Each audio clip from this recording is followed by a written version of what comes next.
자, 그러면 이제 마지막 시간입니다. 드디어 마지막 시간인데요. 네. 오늘 그 신약에 새 역사 토막이 있다고 그랬죠. 첫 번째는 예수 중심 역사 기간, 그렇죠? 두 번째, 이 예수 중심 역사 기간은 AD 원년부터 AD 33년 예수님의 승천하시기까지의 기간이죠. 그리고 나서 사도 바울 이제 사도행전 역사 중심 기간이죠. 지난 몇 주에 걸쳐서 사도행전과 바울 서신을 같이 연결하는 작업들을 했었습니다. 그렇죠. 1차, 2차, 3차, 4차 전도행까지. 그리고 1차 과목, 2차 과목, AD 68년, 그러니까 AD 70년 로마에 의해서 예루살렘 성벽이 완전히 다 회파되는, 멸망하는 그 언저리까지 우리가 공동서신 9권과 함께 같이 보았죠. 이것이 사도행전 역사 기간이었습니다. 자, 그리고 이제 그 이후의 역사인데요. AD 70년, 다시 말하면 이제 멸망하고 나서 예루살렘이 주 1세기, AD 100년 그 언저리까지 약 한 30년의 어간이 요한의 역사 기간입니다. 그래서 오늘 마지막 그 같이 요한 1서, 2서, 3서, 요한 계시록, 전통적으로는 사실은 사도 요한, 그러니까 예수님의 애제자였죠. 요한복음에 보면 예수님이 마지막 만찬하실 때 요한복음 13장에 보시면 예수님의 그 당시 식사 전통에 따라서 누워서 먹었죠. 오른쪽으로. 그래서 예수님 바로 옆에서 예수님의 품에 의지해서 누워서 먹었던 애제자, 특히 예수님께 사랑했던 요한 이 제자가 마지막을 기록합니다. 그러니까 제일 오랫동안 살았어요. 바울도 순교하고 베드로도 순교하고 야고보도 순교했는데 마지막까지 살아서 주 1세기 AD 100년 주 1세기까지 살면서 마지막 증언을 반모섬에서 하죠. 자, 그러면 우리가 그 요한 1, 2, 3서를 먼저 보고요. 그 다음에 요한 계시록을 한번 보겠습니다. 자, 그러면 요한 1, 2, 3서를 왜 썼는가? 우리가 항상 물어야 될 질문이 그거라고 그랬죠. 왜 썼는가? 그러니까 왜 썼는가를 알려면 그 당시의 상황을 대략적으로 알아야 이해가 됩니다. 그러니까 요한 1, 2, 3서는요. 어떤 상황적 배경이 있냐면 여러분 그 기억해야 될 게 요한 1, 2, 3서의 배경은 요한복음 누가 썼어요? 사복음서. 까먹지는 않았겠죠? 요한이 썼죠? 네, 요한이 썼습니다. 사도 요한이 썼는데요. 네, 똑같이 저자가 똑같죠? 자, 이 요한복음을 쓰고 나서 요한복음이 보통 AD 92년 전후로 해서 썼다고 추측을 하죠. 자, AD 90년, 그러니까 다시 말하면 이 이후에 10년 어간 이후에 10년 이후에 요한 계시록이 쓰여집니다. 계시록. 네, 제일 마지막에 쓰여졌어요. 요한 계시록이 쓰여졌는데요. 이때는 요한복음에 근거해서 요한복음이 AD 90년 전후로 해서 쓰여지고 나서 이 요한복음에서 말하는 죄송합니다. 요한복음에서 말하는 예수님. 네. 이 예수님은 도대체 어떤 분인가? 네. 이 어떤 분인가에 대한 그 반응이 세 가지로 나타났습니다. 세 부류요. 세 그룹으로 나타났다. 이게 굉장히 중요한 부분인데요. 자, 그러면 어떻게 나타났을까요? 이게 요한 1서, 2서, 3서를 이해하는데 굉장히 중요합니다. 자, 이 요한복음에서 제시된 예수님에 대한 기독론, 우리가 기독론이라고 하거든요. 예수 그리스도론.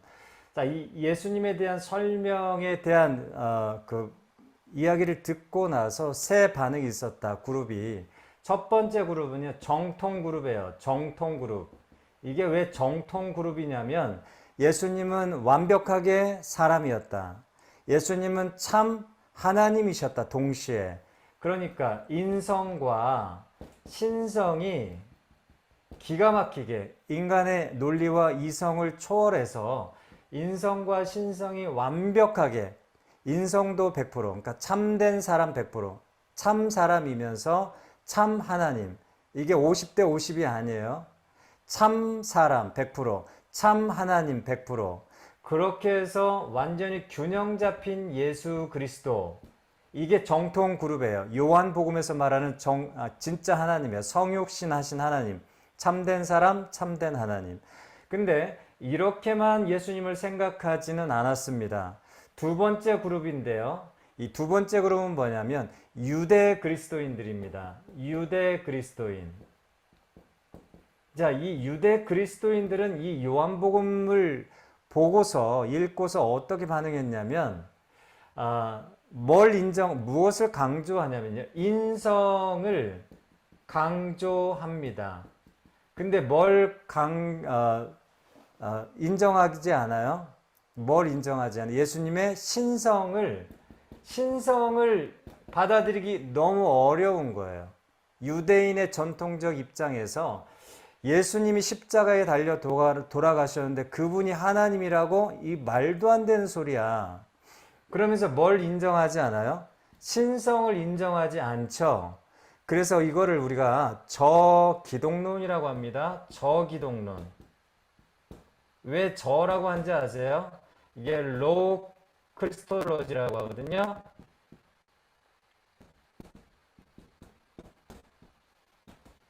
자, 로우 크리스톨로지. 네. 잘 보이시죠? 로우 크리스톨로지라고 하는데 왜 저기독론이라고 하냐면 뭘 인정하지 않기 때문에 예수님의 신성을 인정하지 않기 때문에 낮은 기독론, 밑바닥, 이 인간 인성만 강조하기 때문에 그래서 뭘 강조해요? 뭐를 강조해요? 예수님이 메시아인 것을 받아들이지 않습니다.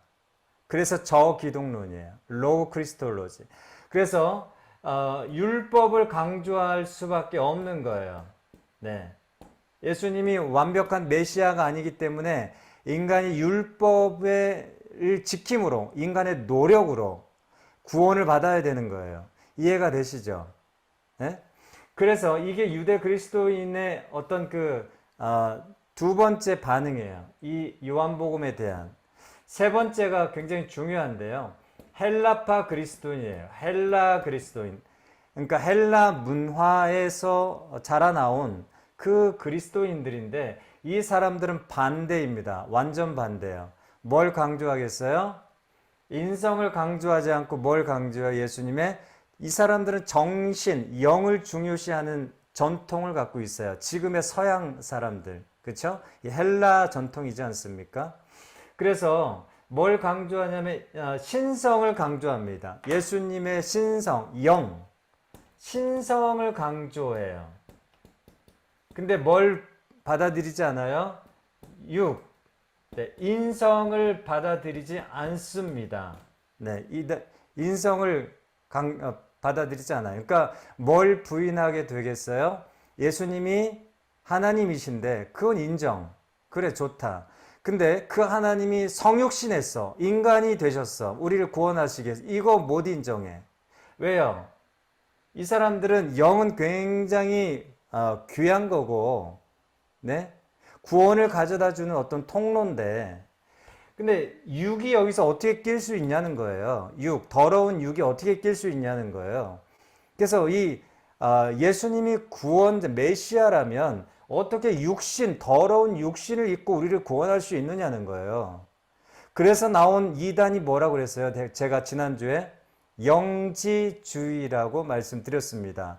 여러분, 다른 건 다 까먹어도요. 영지주의는 기억을 하셔야 되는 게 계속 요한 1서, 요한 2서, 기록 목적이 되는 배경을 갖고 있어요. 영지주의의 이 극심한 도전, 이것 때문에 요한 1서와 요한 2서가 쓰여지고요. 지난번에 뭘 쓰여졌어요? 골로새서, 유다서. 이 영지주의의 배경을 가지고 쓰여진 겁니다. 그래서 이 영지주의 왜 영지 버섯도 아닌데 영지주의라고 할까요? 이게 링츠, 네. 우리가 우리의 영혼육 할 때 영이거든요. 알지자잖아요. 영을 알아야 구원을 받는다는 그 사상입니다. 그러니까 우리는 믿음으로 구원을 받는다고 계속 바울의 복음, 예수님의 복음을 이야기하는데 이걸 부인하고 뭘 이야기하는 거예요? 네. 육은 필요 없고 우리가 영적인 지식을 얻음으로 인해서 구원을 받는다고 자꾸 가르치는 거예요. 그러면서 여기에 심각한 폐해가 두 가지라고 그랬죠. 첫 번째는 뭐라고 그랬어요? 뭐라고 그랬어요? 뭘 부인해요? 예수님의 성 육신을 부인한다. 네. 예수님의 뭘 부인해요? 네, 성 육신을 부인해요. 예수님의 성육신을 부인한다. 그래서 문제가 되는 거예요. 그래서 이단입니다. 네. 두 번째는 이 육신은 더럽고 육신은 전혀 구원에 있어서 아무런 필수 조건이 될 수 없기 때문에 어떻게 할 수도 있어요? 막 써도 돼. 네, 육신은 구원하고 절대 상관이 없어요. 네.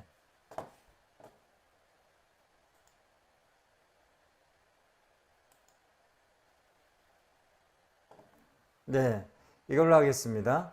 육신은 절대 구원하고 상관이 없어요. 그래서 어떻게 해도 돼요?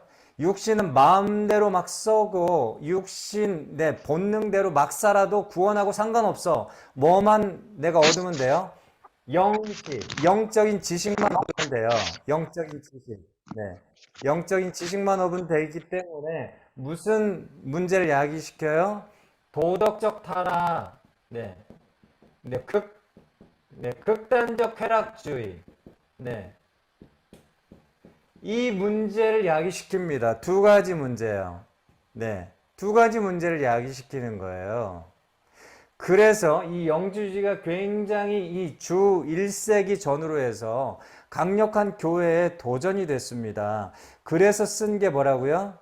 그래서 쓴 게 요한 1서. 기억하세요? 요한 2서. 이것 때문에 영지주의의 이러한 패단 때문에 쓴 책이 뭐다? 요한 1서와 요한 2서입니다. 그래서 여러분 요한 1서 한번 보실래요? 요한 1서를 보시면요. 요한 1서를 보시면 딱 두 가지로 우리가 정리할 수 있습니다. 두 가지로 정리할 수 있는데요. 첫 번째는 뭐냐면 자, 여러분 그 영지주의의 도전에 대해서 요한 1서가 굉장히 경계를 합니다. 네.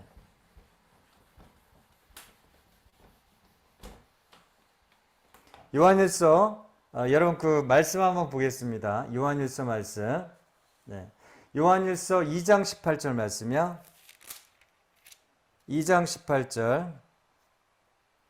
같이 한번 읽겠습니다. 요한 1서 2장 18절. 같이 한번 읽게요. 제가 읽겠습니다. 시작. 아이들아, 지금은 마지막 때라. 적그리스도가 오리라는 말을 너희가 들은 것과 같이 지금도 많은 적그리스도가 일어났으니 그러므로 우리가 마지막 때인 줄 아노라. 여기서 적그리스도는 뭐예요? 그러니까 완전히 다른 게 아니고 조금 다른 거예요. 끝이 다른 게 그게 이단이지 않아요? 예, 달을 잇자, 끝단자. 이 끝이 다른 거예요. 그러니까 예수님의 신성은 인정하는데 인성은 인정하지 않는 적그리스도. 이게 바로 영지주의를 이야기하는 겁니다. 그래서 여러분 22절로 올라가 볼게요. 2장 22절 말씀 제가 한번 읽어보겠습니다. 시작. 거짓말하는 자가 누구냐? 예수께서 그리스도이심을 부인하는 자가 아니냐? 아버지와 아들을 부인하는 그가 적그리스도니. 그죠? 예수님의 아들됨을 부인하는 겁니다. 예수님의 아들됨을 부인하는 거예요. 네. 이런 이야기가 계속 나오고 있어요. 네, 계속 나오고 있습니다. 그 다음에요. 그래서 강조하는 게 뭘까요? 강조하는 게 여러분 그 5장 말씀 보실래요? 5장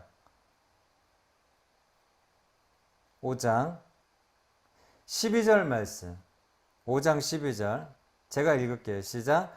아들이 있는 자에게는 생명이 있고 하나님의 아들이 없는 자에게는 생명이 없느니라. 네, 정확하게 하나님의 아들을 인정하는 것이 얼마나 중요한지에 대해서 강조하고 있죠. 그쵸? 네, 강조하고 있습니다. 다시 말하면 요한 1서의 가장 중요한 기록 목적이 뭐다? 영지주의를 분별하라. 네, 여기서 말하는 적 그리스도, 네, 예수님의 인성을 부인하는 이러한 적 그리스도. 그러니까 예수님의 성육신을 부인하면 예수님의 그 사역을 부인하게 되거든요. 그러니까 이 영생의 구원의 복음이 반쪽짜리가 될 수밖에 없는 거죠. 이러한 치명적인 이단의 가르침에 대해서 분별할 수 있도록 일깨워 주기 위해서 요한 1서를 기록했다. 자, 첫 번째 이게 기록 목적이에요. 이단, 네, 이단을 분별할 수 있도록 이야기해 주는 것. 두 번째 기록 목적이 뭘까요? 아까 제가 영지주의의 폐해가 뭐라고 그랬죠? 육은 중요하지 않다. 육은 더럽다. 육은 버려야 돼. 그러다 보니 어떻게 삶을 살게 돼요? 이러한 가르침 베이스에서 이게 베이스 그 가르침이 굉장히 중요합니다. 가르침이요. 그래서 지금도 가르침이 중요해요. 자, 그러면 이러한 육을 부인하는 가르침 위에서 어떠한 삶이 나타나죠? 아까 극단적인 뭐예요? 쾌락주의. 제가 골로새서 유다서 말씀 찾아봤죠. 극단적인 쾌락주의, 음란, 육을 마음대로 사용해도 구원받는 데는 상관없어. 막 살아도 돼. 영만 우리가 취득해서 구원받으면 되니까. 이런 삶의 폐해가 나타나기 때문에 어떻게 해야 돼요? 계명을 지켜라. 뭐요? 계명을 강조합니다. 새 계명. 하나님은 사랑이신데 이 하나님의 사랑을 아는 너희가 마음대로 살아도 돼? 안 돼. 너희가 정말 이 사랑이신 아가페 사랑이신 하나님을 안다면 하나님의 자녀답게 좀 계명을 지키면서 살아야지. 하나님을 안다고 하면서도 입술로 삶으로 그렇게 계명을 지키지 못하면 하나님을 모르는 사람이야. 이게 요한 1서입니다. 이게 요한 1서예요. 그래서 하나님의 사랑을 그렇게 강조합니다. 그러니까 괜히 하나님은 사랑이시라 요한복음 말씀 보실래요? 계속 이 이야기예요. 계속 이 이야기입니다. 여러분 그 3장 말씀부터 보실까요? 3장 1절 말씀 시작. 1절 시작. 보라, 아버지께서 어떠한 사랑을 우리에게 베푸사 하나님의 자녀라 일컬음을 받게 하셨는가. 그렇죠? 자녀됨을 강조하면서 그러면서 13절 14절 말씀 보실래요? 13절 14절. 형제들아, 세상이 너를 미워하여도 이상히 여기지 말라. 우리는 형제를 사랑함으로 사망에서 옮겨 생명으로 들어간 줄 알거니와 사랑하지 아니하는 사망에 머물러 있느니라. 네.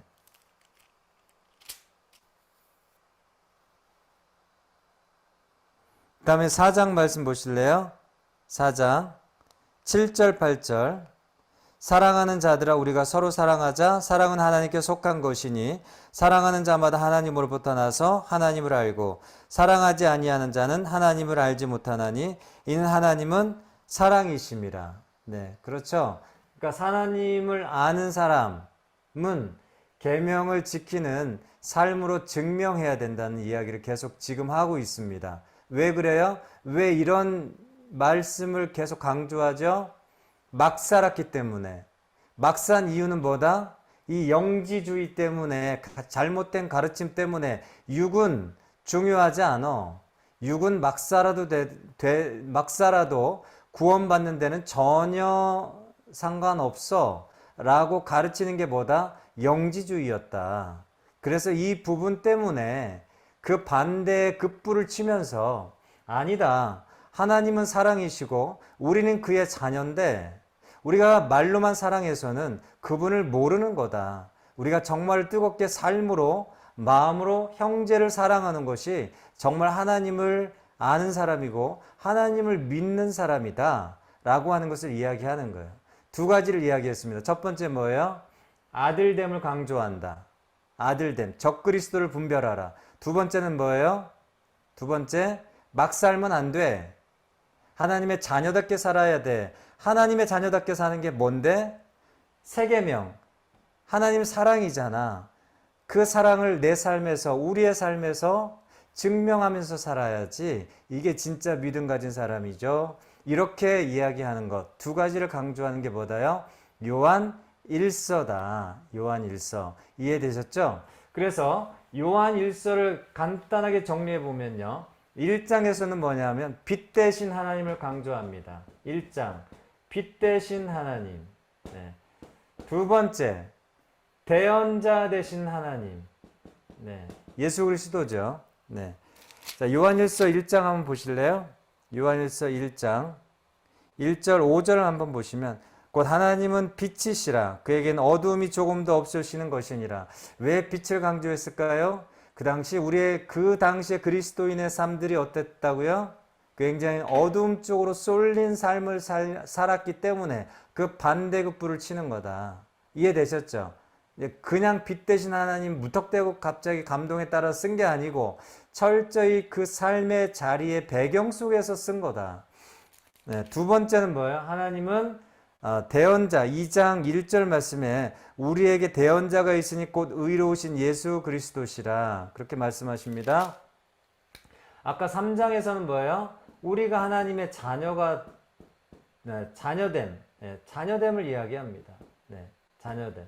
이 자녀됨의 가장 중요한 특징이 뭐다? 계명을 지키는 거다. 계명. 그 계명이라는 게 뭐냐? 4장. 하나님은 사랑이시다. 이게 같이 연결되어 있어요. 사랑. 그 계명이 뭐냐? 사랑하는 거다. 말로 사랑하는 게 아니고 삶으로 진짜 사랑하는 거다. 이걸 이야기하는 겁니다. 5장에서 뭐예요? 믿음. 네. 세상을 이기는 믿음이다. 세상을 이기는 믿음이 여기 있다. 그 믿음이 예수 그리스도 그 아들 안에 있는 거죠. 네. 그 아들 안에 이 믿음이 있는 거다. 그러므로 아들을 강조합니다. 성육신 하신 아들, 육체를 가지고 오신 아들, 그 아들 안에만 생명이 있다. 그 아들 안에만 세상을 이기는 믿음이 있다. 이런 패턴으로, 내용으로 강조하고 있는 게 요한 1서다. 그럼 요한 2서는 뭘까요? 굉장히 간단해요. 2서 말씀 한번 찾아보실래요? 요한 2서 말씀. 자, 넘겨서 요한 2서 말씀 보시면요. 장로인 나는 부녀와 자녀들에게 편지하노니 이 부녀와 자녀는 어떤 특정한 대상이라기보다는 굉장히 상징적인 요한 공동체의 교인들을 말하는 상징적 표현입니다. 이해되셨죠? 자, 그럼 왜 썼는가? 여러분 그 9절 10절에 정확하게 나와 있어요. 9절 10절 같이 한번 읽겠습니다. 시작. 지나쳐 그리스도의 교훈 안에 거하지 아니하는 자는 다 하나님을 모시지 못하되 교훈 안에 거하는 그 사람은 아버지와 아들을 모시느니라. 누구든지 이 교훈을 가지지 않고 너희에게 나아가거든 그를 집에 들이지도 말고 인사도 하지 말라. 이 교훈이 뭘까요? 그 당시에 7절 말씀 보실래요? 7절. 미혹하는 자가 세상에 많이 나왔나니 이는 예수 그리스도께서 뭘로 오심을 부인하는 자라? 육체로 오심을 부인하는 자라. 제가 아까 영지주의라고 그랬죠? 이거예요. 이게 기록 목적이에요. 다시 말하면 9절, 자 10절 말씀 보시면 이상한 풍속 하나가 나와요. 중간에 보시면 그를 집에 들이지도 말고 인사도 하지 말라. 집에 들인다. 이게 뭘까요? 순회 전도단이에요. 순회 전도단 기억하세요. 그 당시 AD 90년에서 100년 주 1세기 전후에 뭐가 성행하고 유행하냐면요. 순회 전도단. 그러니까 이곳 저곳이 돌아다니면서 복음을 전하고 말씀을 가르치는 교훈을 주는 이 전도단 선생님들이 있었는데요. 복음을 전하는 사람도 있었지만 또 이것을 이용해서 이단들이 성행했다. 이단들도 똑같이 집집 방문 가가호호를 방문하면서 이러한 잘못된 영지주의의 가르침을 주는 사람이 있다는 거예요. 이 똑같은 방법을 써먹어서 이단들이 지금도 똑같죠. 자, 그래서 이 순회 전도단을 집에 들이지도 말고 인사도 하지 말아라. 그걸 강조하고 경계하고 있는 겁니다. 그 이단은 뭐예요? 7절에 정확하게 나오죠. 예수님의 육체를 부인하는 자들, 이런 사람들은 어떻게 하라? 집에 들이지도 말고, 순회 전도단 집에 들이지 마. 그리고 인사도 하지 말고 아예 교제하지 말라. 그렇게 이단을 경계하는 게 뭐다? 요한 2서다. 간단하죠? 요한 3서는 뭘까요? 요한 3서는 굉장히 개인적인 그런 이제 부분이기도 한데, 요한 3서를 말씀 보겠습니다. 두 사람이 나와요. 그러니까 여기도 순회 전도단인데요. 자, 요한 3서. 여기도 이제 순회 전도단의 배경을 갖고 있습니다. 자, 이 순회 전도단에 이 순회 전도자 이름이 하나 나와요. 여러분, 그것이 12절입니다. 데메드리오. 기억하세요? 12절에 데메드리오. 이게 누구다고요? 그 당시에 요한 공동체에 가가호호 방문하면서 교훈을 주었던 순회 전도자 데메드리오. 네. 근데 이 사람이 요한에게 보고를 합니다. 장로에게 보고를 하는데, 순회 전도단 보고를 할 거 아니에요. 사역 보고.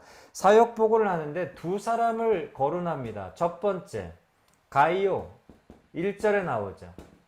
가이오는 1절에 나오는데요. 자, 장로인 1절 보겠습니다. 장로인 나는 사랑하는 가이오 곧 내가 참으로 사랑하는 자에게 편지하노니. 엄청 사랑한다고 막 고백하고 있죠.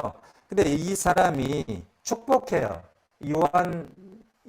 요한이 기록한 저자가 축복합니다. 2절의 말씀 보시면 이게 조용기 목사님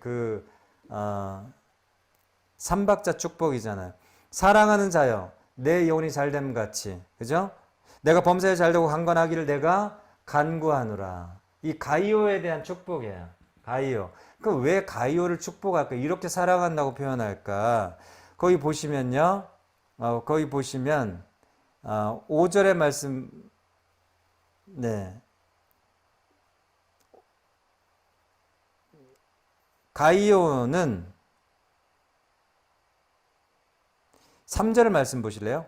형제들이 와서 내게 있는 진리를 증언하되 내가 진리 안에서 행한다니 내가 심히 기뻐하노라. 이 말씀대로 나그네를 굉장히 영접을 잘하는 거예요. 다시 말하면 순회 전도단을 그렇게 영접을 잘하고 잘 섬기고 겸손하게 사역을 잘했어요. 가이오가. 그래서 이렇게 축복합니다. 근데 두 번째 어떤 사람이 나오냐면요. 거기 9절의 말씀 보시겠습니까? 9절. 제가 뭐 이렇게 디오드레베. 9절에 디오드레베. 9절 나오죠? 9절 같이 한번 읽어보겠습니다. 시작이요. 내가 두어 자를 교회에 썼으나 그들 중에 모하기를 좋아하여 으뜸되기를 좋아하는 디오드레베가 우리를 맞아들이지 아니하니. 그러니까 순회 전도단을 맞아들이지 않았다는 거예요. 그러니까 문전박대하고 나그네를 하나님의 말씀대로 영접하지 않고, 더군다나 10절 말씀 보시면 10절에 어떤 일을 행하냐면요. 디오드레베가 그러면서 내가 가면 그 행한 일을 잊지 아니하리라. 그가 악한 말로 우리를 비방하고도 오히려 부족하여 형제들을 맞아들이지도 아니하고. 이 형제들은 뭐예요? 순회 전도단을 문전박대하고 맞아들이지도 않고, 또 집에 맞아들이려고 영접하려고 하는 그 형제 교인들을 어떻게 했어요? 금하고, 네, 하지 마. 그렇게 하면서 교회에서 내쫓았다. 그러니까 좀 심보가 못된 사람이죠. 심보가 못된 사람이에요. 이게 누구였다고요? 디오드레베. 네, 이런 가이오와 디오드레베, 너무 대조가 되는 네, 이러한 그 두 사람에 대한 칭찬과 책망, 이거를 담고 있는 게 요한 3서. 그래서 그 배경이 뭐다고요? 순회 전도단을 영접했던 가이오, 영접하지 않고 문전박대하면서 영접하려고 하는 사람들도 금하고 내쫓았던 그런 디오드레베. 네, 이름을 잘 지어야 돼요. 디오드레베. 뭔가 이렇게 디오드레베. 자, 이렇게 이 순회 전도단을 말씀을 이야기했던 게 요한 3서. 자, 그러면 여기까지 요한 1, 2, 3서 봤죠? 자, 요한 1서와 요한 2서는 영지주의, 그 당시에 성행했던 그런 그 배경을, 이단의 배경을 가지고 기록하게 되었습니다. 자, 그럼 이제 마지막 책이네요. 요한계시록을 보겠습니다. 자, 그럼 요한계시록 총 22장이죠. 표를 한번 그려보고요. 자, 15분 안에 마치겠습니다.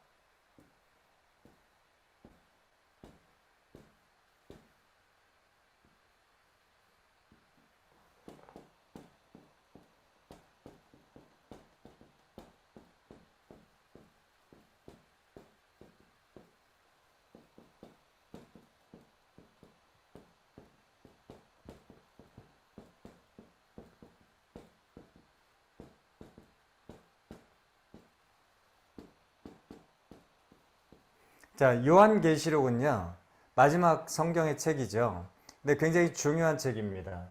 이 요한계시록이 언제 쓰여졌냐면요, 요한계시록이 쓰여진 건 AD 90년에서 100년 어간으로 추측을 하고 있습니다. 네, 추측을 하고 있어요. 네.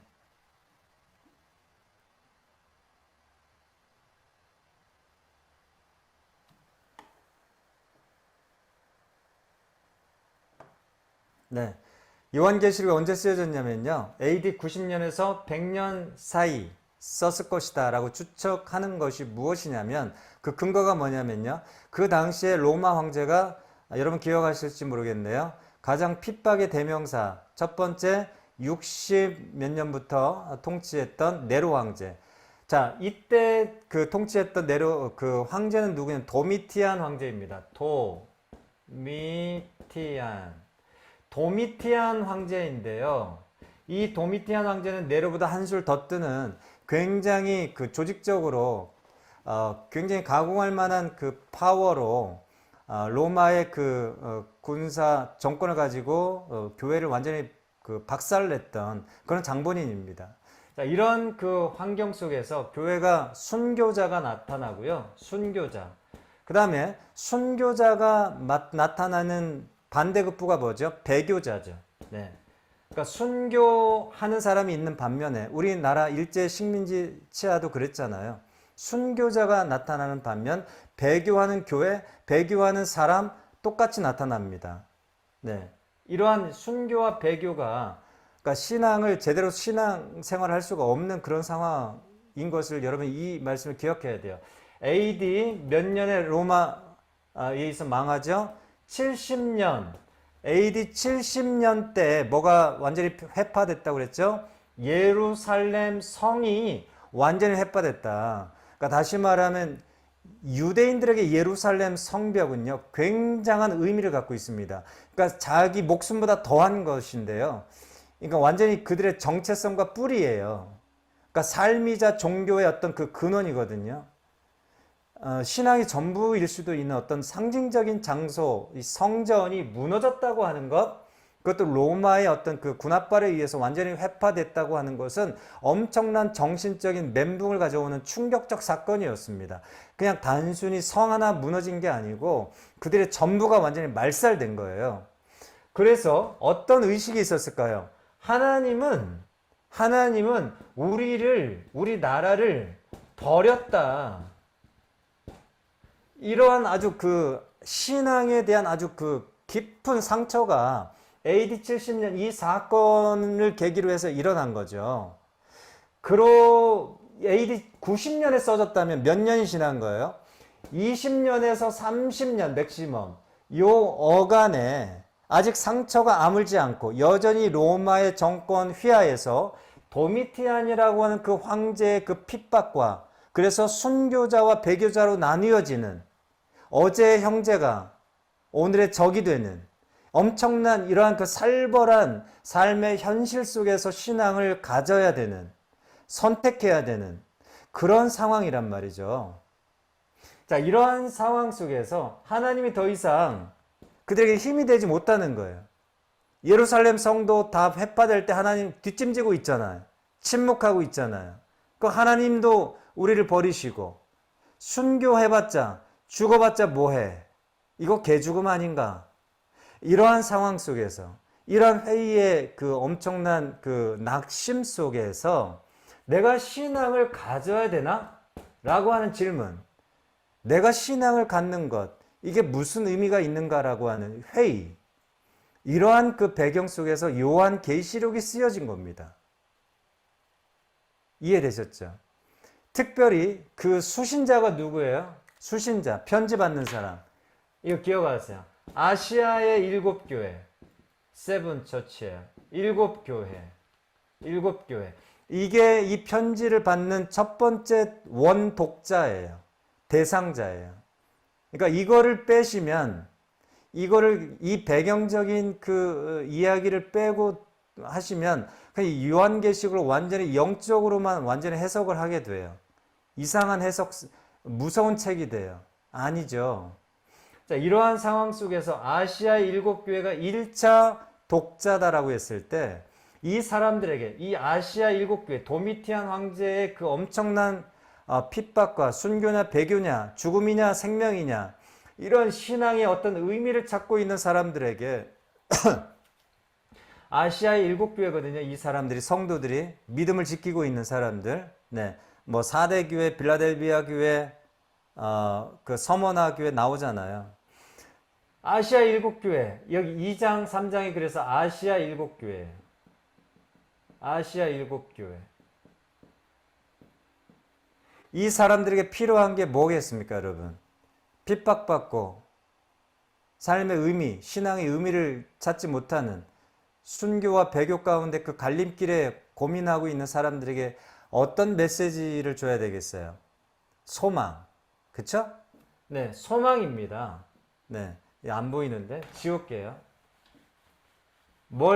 어떤 메시지를 전해야 되겠어요? 아시아의 7교회, 도미티안 황제의 그 핍박 속에서 신앙을 지키는 사람들에게 필요한 거는 소망이에요. 소망. 근데 그냥 추상적 소망이 아니고 하나님의 구체적인 계획 속에서 말씀의 약속 속에서 나오는 소망이어야 돼요. 두 번째는 뭐냐면요. 승리에 대한 확신이 있어야 돼요. 지금 죽느냐 사느냐의 싸움을 싸우고 있잖아요. 아시아 7교회가, 교인들이. 그러면 그 싸움의 끝은 무엇인가라고 하는 그 질문이 있어야 되죠. 그러면 그 싸움의 끝, 결론은 승리야, 아니야, 패배야, 둘 중에 하나겠죠. 근데 이 요한계시를 통해서 무슨 메시지를 강력하게 주는 거예요? 너희들이 승리했 것이다가 아니고 너희들이 승리했어 이미 라고 하는 확신을 줘야 되는 거예요. 그게 요한계시록이에요. 그러니까 이 요한계시록은 노래입니다. 무슨 노래예요? 예수님이 승리하셨다. 네, 십자가에 달려 돌아가신 그 어린 양이 승리하셨다. 네. 로마 정권이 승리한 게 아니라 우리가 승리했어. 교회가 승리했어. 순교자가 승리했어. 이 확신을 주는 거예요. 이 확신. 그래야 격려가 되죠. 그래야 격려가 되죠. 그죠? 그래서 이 요한계시록은 1차적으로 승리의 서신이고요. 그 다음에 노래입니다. 네, 어린 양이 승리하셨다라고 하는 그 찬양. 확신에 찬 노래입니다. 그래서 소망과 격려와 그 다음에 그 지금에 있는 고통을 그래서 어떻게 해야 한다? 견뎌야 된다. 인내해야 된다. 라고 하는 이 의미 부여를 해주는 게 요한계시록입니다. 그러니까 공포와 미래는 정말 심판과 불의 심판이 있기 때문에 엄청난 집 팔아야 되고 그런 거 있잖아요. 그런 서신이 아닙니다. 그런 서신이 아니에요. 네. 2장 3장이 그래서 앞에 나와 있어요. 2장 3장이 앞에 나온 이유가 있습니다.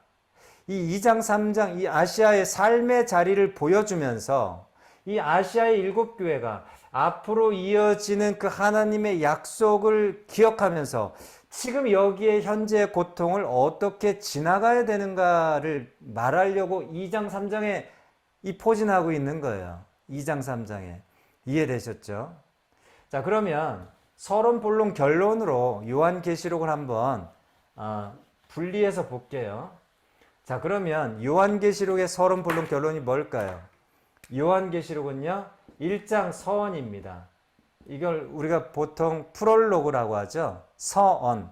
그 처음 편지를 시작할 때 첫 마디, 프롤로그라기도 하고 서언이라고 합니다. 첫 번째 여는 메시지, 그 모두 발언 같은 거.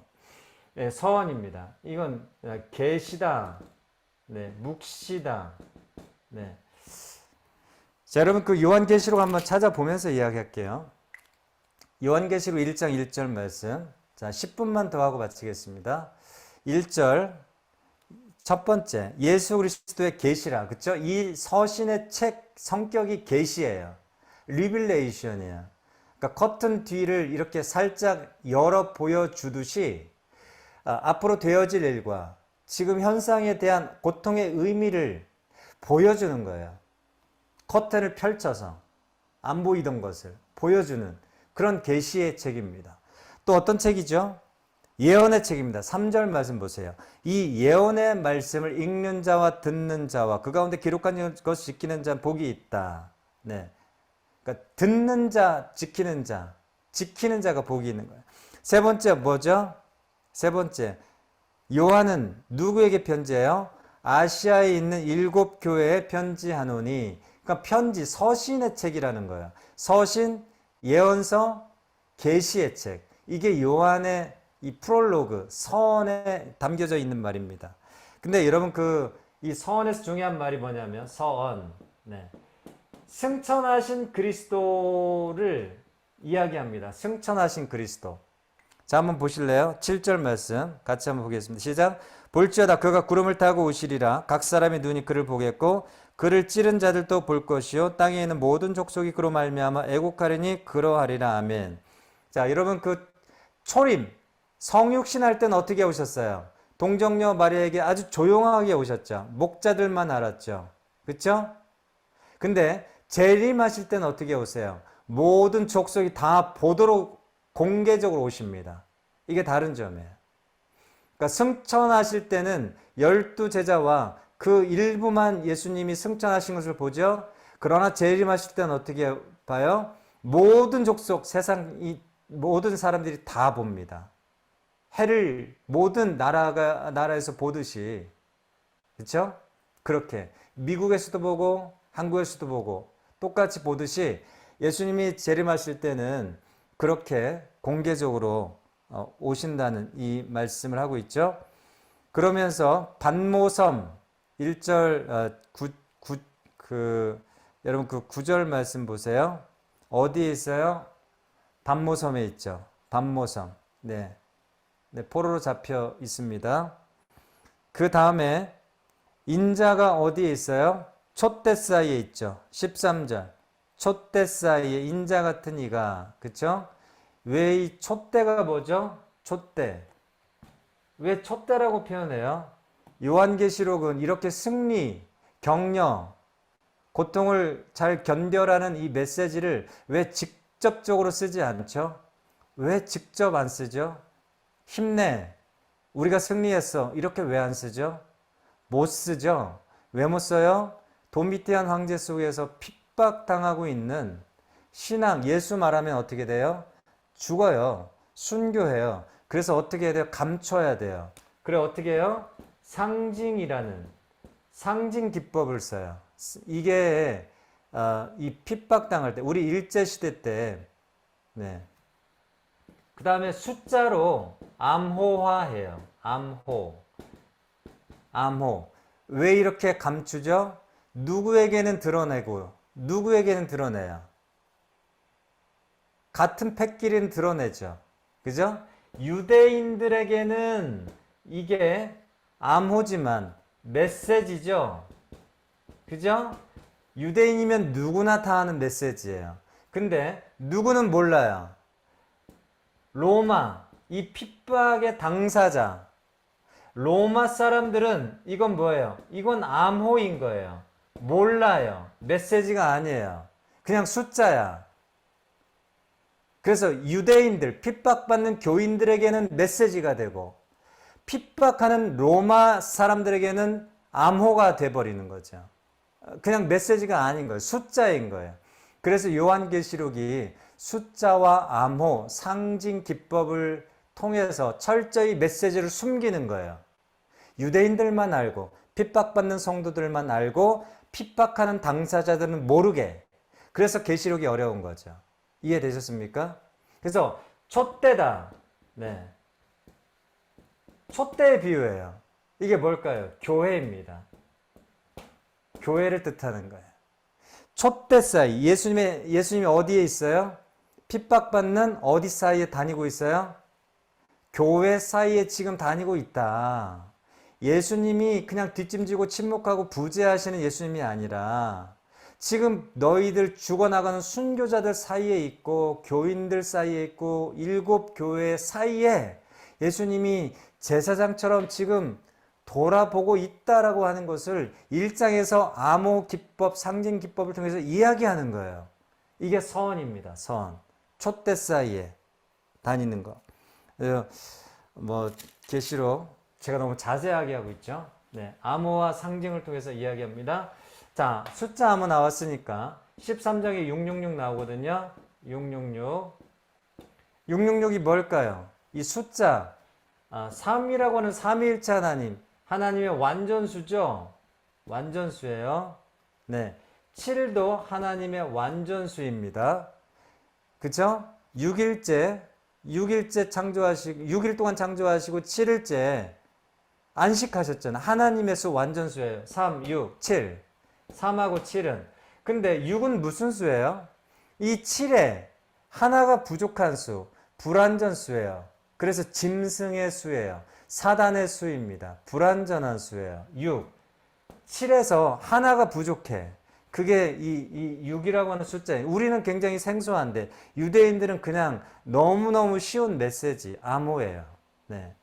그래서 666 곱하기 3번이잖아요. 6이 3번이잖아요. 그래서 짐승의 수예요. 네. 이게 바코드가 아니고 베리칩이 아니고 네. 그 당시에 사단의 실체를 이야기하는 상징 코드입니다.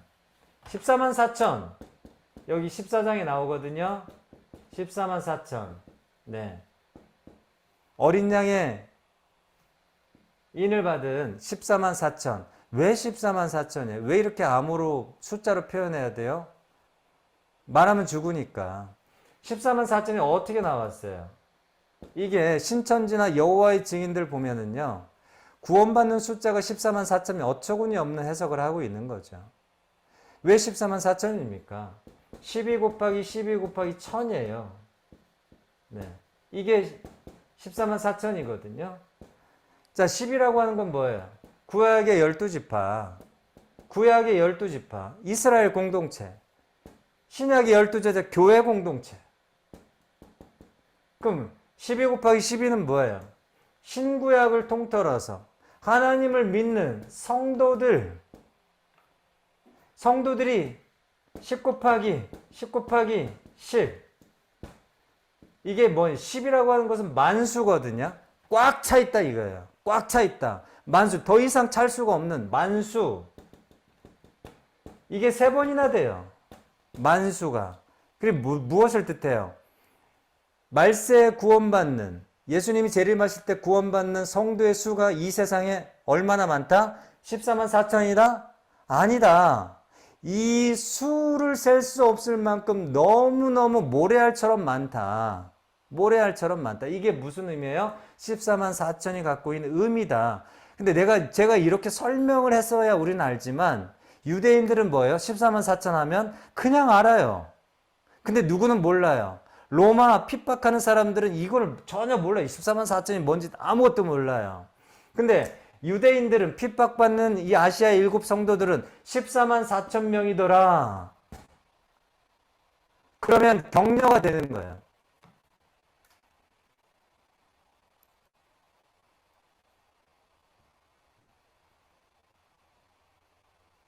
네. 그러면 격려가 되는 거예요. 그러면 격려가 돼요. 아, 이렇게 구원받는 숫자가 많구나. 우리만 지금 이게 남아서 신앙을 지키는 것이 아니라 말세 정말 수도 셀 수 없는 이 하나님을 믿는 사람들이 이렇게 많다면 야, 우리가 정말 여기서 굴복하지 말고 끝까지 지키자, 신앙을. 이런 메시지가 될 수 있겠죠. 이런 메시지인 거예요. 이해되셨죠? 네. 이런 삶 암호와 상징을 가지고 있다. 그래서 1장 이야기했는데요. 1장부터 3장까지는요, 서론입니다. 네, 서론. 그래서 2장에서 3장까지는 제가 아까 뭐라고 그랬어요?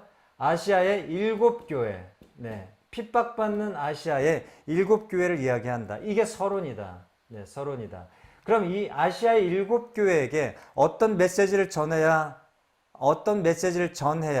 소망이 되겠는가? 그게 본론이에요. 이게 서론이라면, 본론은 뭐냐면 4장부터 16장까지가 몸체 본론이에요. 그러면 4장부터 16장까지는 무슨 이야기를 하고 있느냐? 구속과 심판을 이야기해요. 구속과 심판. 자, 어떤 사람을 구속해요? 어떤 사람을 구원해요? 끝까지 이 고통의 시간에도 불구하고, 핍박의 시간에도 불구하고 어린 양의 믿음, 어린 양을 따라가는 사람들, 목숨을 바치면서 아시아의 7교회 성도들처럼 순교하는 사람들은 구속할 거다. 구속할 거다. 근데 로마 사람들처럼 기다릴게요.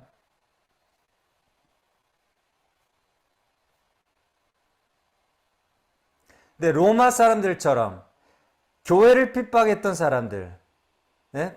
교회를 핍박했던 사람들, 배교했던 사람들, 이런 사람들은 뭐예요? 심판할 거다. 그럼 뭐가 돼요? 구속과 심판이 동전의 양면처럼 격려의 메시지가 되는 거예요. 아, 이런 사람들은 심판할 거고, 불의 심판이 있고, 아, 우리는 구원받는다라고 하는 이런 확신을 주기 때문에 본론에서 이 자체가 구속과 심판 모두가 다 공포가 아니라 다 뭐예요? 소망의 메시지가 되는 거예요. 구속도 소망, 심판도 소망. 이해되셨죠? 그래서 요한계시록 전체가 다 소망의 메시지예요. 승리의 메시지예요. 교회가 승리했다. 로마 그 핍박자들은 다 멸망당했다라고 하는 거. 패배했다. 네. 근데 이게 현실에서는 어떻게 돼요? 우리가 패배했다. 예수 믿는 게 패배자다. 이런 메시지가 굉장히 강했거든요. 환경이 주는 메시지. 자, 그러면 4장부터 5장까지는요. 5장까지 4장은 뭐냐면 보좌, 하나님의 천상의 보좌, 천상 예배가 나와요. 현실은 완전히 우리가 패배자인데 4장에서 요한을 통해서 보여주는 것은 천상의 보좌의 세계를 쫙 보여주는 거죠. 그리고 5장에서 뭐가 나와요? 5장에서 뭐가 나오냐면 어린 양이 나옵니다. 구속하신 어린 양. 네. 어린 양을 찬양하죠. 네. 근데 이 어린 양이 왜 나오냐면 이 어린 양을 통해서 심판이 전개되거든요. 그래서 네, 보좌와 어린 양이 나오는데요. 6장부터 16장까지는 심판입니다. 심판. 심판이 나오는데 세 가지로 심판이 나와요. 이거 기억하세요. 첫 번째, 일곱 인의 심판. 두 번째, 7 나팔. 세 번째, 7 대접. 인나팔 대접이에요. 인나팔 대접. 이렇게 되어 있는데요. 요한계시록은 7인, 7나팔, 7대접. 근데 이게 다 다른 게 아니고 하나의 이야기예요. 하나의 이야기. 하나의 이야기. 심판인데요. 심판. 네. 자, 그럼 7인은 어디냐? 6장이에요. 인. 기억하세요. 인. 6장. 7인. 그럼 나팔은 어디냐? 7 나팔. 7 나팔은 여기에요. 8장, 9장. 나팔 쓰세요. 나팔. 네. 그럼 대접은 어디냐? 15장 16장이야. 대접. 이렇게 돼요. 심판의 내용이. 이해되셨죠? 그 중간중간은 뭐예요? 그 중간중간은 그 삽경이라고 그래요. 삽경. 네. 삽경. 마치 중간에 이렇게 끼워 넣는 것처럼 네, 그 연관된 메시지를 넣는 거예요. 그 중요한 심판의 메시지는 뭐다? 일곱 인 6장, 일곱 나팔 8, 9장, 일곱 대접 15장 16장. 이게 심판의 메시지의 그 본론 메시지예요. 자, 그러면 일곱 인, 일곱 나팔, 일곱 대접은 뭐냐? 이런 형태예요. 나선형. 강도가 점점 세져요. 일곱 인은요. 일곱 인은 4분의 1이 멸망받아요. 근데 일곱 나팔을 이렇게 불었을 때는 지상의 3분의 1이 멸망당해요. 근데 일곱 대접은요, 완전 모두 다 멸망당합니다. 그러니까 강도, 심판의 강도가 어떻게 된다? 점점 더 강해지고 세진다. 그래서 이렇게 나선형의 구조를 하고 있다. 나선형의 구조. 심판의 강도가 점점 세집니다. 그래서 이렇게 표현하기도 합니다. 이는 심판의 계획이다. 청사진. 너희들 이렇게 회개하지 않으면 이렇게 심판할 거야. 일곱 인의 성격이에요. 일곱 나팔은 뭐예요? 경고예요. 나팔 경고죠? 너희들 내가 이런 그림을 갖고 있다고 말했는데 아직도 회개하지 않으면 내가 어떻게 한다? 정말 심판할 거야. 경고의 메시지를 강력하게 주는 게 일곱 나팔의 성격이에요. 그러면 이렇게도 하나님께서 심판의 메시지를 주셨는데 회개하지 않으면 어떻게 해요? 마지막 대접 심판에서 완전히 실행하는 단계, 실행하는 단계, 실행. 네. 실행하는 단계다. 이해되셨죠? 네. 이것이 인나팔 대접의 아주 중요한 메시지입니다. 그래서 이렇게 왜 이렇게 할까요? 왜 3단계에 걸쳐서 할까요? 한 번에 일곱 대접 먼저 쏟아 부으면 안 되나요? 그렇게 한 이유가 있습니다. 처음에는 4분의 1이에요. 땅의 지면의 4분의 1을 심판하시고 두 번째는 3분의 1 심판해요. 더 면적이 넓어지죠? 그리고 나머지는 모두 다 심판해요. 왜 그래요? 하나님이 한 명이라도 어떻게 하는 거예요? 구원받기를 기다리고 또 기다리는 거예요. 이게 그래서 요한계시록은 심판을 위해서 목적이 심판이 아니에요. 그 마지막 목적은 뭐예요? 심판의 메시지를 통해서 어떻게 하려고? 한 명이라도 구원하려고 하는 하나님 아버지의 마음이 있는 게 요한계시록이에요. 이거를 놓치면 안 돼요. 이해되셨죠? 네. 이런 메시지가 있습니다. 네. 그 다음에 이제 결론이 뭐냐면요. 17, 18, 19, 20이에요. 이게 뭐냐면 17장이 뭐냐면 음녀를 이야기합니다. 네, 음녀. 18장 바벨론. 음녀와 바벨론 17장, 18장에서 이야기하는 게 뭘까요? 로마를 상징합니다. 기억하세요. 이게 결론이에요. 17장부터는 누구를 때려 죽인다. 하나님이 반드시 너희들을 핍박하고 있는 지금 이 실체, 음녀, 바벨론을 하나님이 강력하게 심판할 거다. 그래서 패배할 거다. 바벨론은 무너질 거다. 이게 18장 메시지입니다. 소망이 되겠죠. 그렇죠? 아, 지금 로마가 저렇게 승승장구하는데 패배자구나. 우리가 승리자구나. 이걸 메시지를 주는 거죠. 19장, 20장 뭐예요? 19장은 뭐냐면 주님이 재림할 거다. 19장 재림. 혼인잔치, 어린 양이 혼인잔치. 다시 말하면 재림합니다. 재림주. 20장에 뭐예요? 백보자 심판. 이거 한번 찾아볼게요. 마지막으로. 여러분 계시록 20장. 20장 말씀.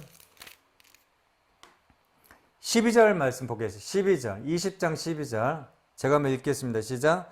또 내가 보니 죽은 자들이 큰 자나 작은 자나 그 보좌 앞에 서 있는데 책들이 펴있고 또 다른 책이 펴졌으니 곧 생명책이라 죽은 자들이 자기 행위를 따라 책들에 기록된 대로 심판을 받으니. 이게 마지막 심판에 대한 메시지예요. 그러니까 17, 18, 19, 20은 로마를 핍박하는 그 장본인들을 심판할 거고 모든 사람이 다 심판대 앞에 설 거다. 그리고 나서 이 마지막 21장, 22장 뭐예요? 신천지예요. 새 하늘, 새 땅, 새 예루살렘. 이건 뭘 이야기하는 거예요? 성도들은 구속할 거다. 구속 21, 22장 눈물을 씻기시면서 고난의 그 모든 시간들을 의로하면서 성도들은 21장, 22장 구속할 거고 새 예루살렘, 신천지 17, 18, 19 너희들을 지금 짓밟고 있는 로마 이 바벨론과 음녀는 완전히 깔아뭉길 거다. 이해되셨습니까? 이게 요한계시록의 결론이에요. 조금만 기다려. 내가 속히 올 거야. 주님, 이 요한이 이 모든 것들을 다 보고 나서 마지막 에필로그가 뭐야? 마지막 결언이 뭐야? 에필로그. 마라나타, 주 예수여, 어서 오시옵소서. 이 모든 것들을 다 보고 나서 한마디 한 거죠. 이게 요한계시록입니다. 한번 이 그 메시지를 배경 전체 흐름을 갖고 읽어보시면 요한계시록 굉장히 소망의 책입니다. 그래서 한번 보시고요. 이 소망의 메시지, 약속을 붙잡고 2장, 3장 핍박받는 지금의 현실의 아픔을 보셔야 돼요. 그러면 지금의 현실을 어떻게 할 수 있다? 통과할 수 있다. 이길 수 있다. 이런 메시지가 요한계시록의 전체 메시지입니다. 같이 한번 기도하겠습니다. 하나님 감사합니다. 하나님께서 요한계시록의 말씀을 통해서 또한 요한 1, 2, 3서의 말씀을 통해서 하나님 끝까지 피 흘리게 싸웠던 하나님 사도 요한의 강렬한 열정을 다시 한번 하나님 마음 가운데 전율처럼 느끼게 됩니다.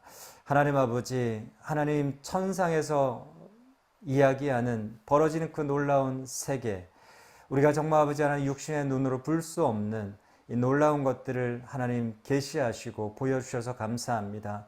하나님 아버지, 눈에 보이는 것대로만 살지 않게 하시고 하나님 마지막 때에 어떠한 일들이 우리를 기다리고 있는지, 어떠한 약속이 우리의 참된 약속인지 우리가 정말 다시 한번 이 통독의 말씀을 통독하면서 지금의 이 현실을 하나님 믿음으로 인내로 감사함으로 살아갈 수 있도록 저희들 함께하여 주옵소서. 감사드리며 예수님의 이름으로 기도합니다. 아멘.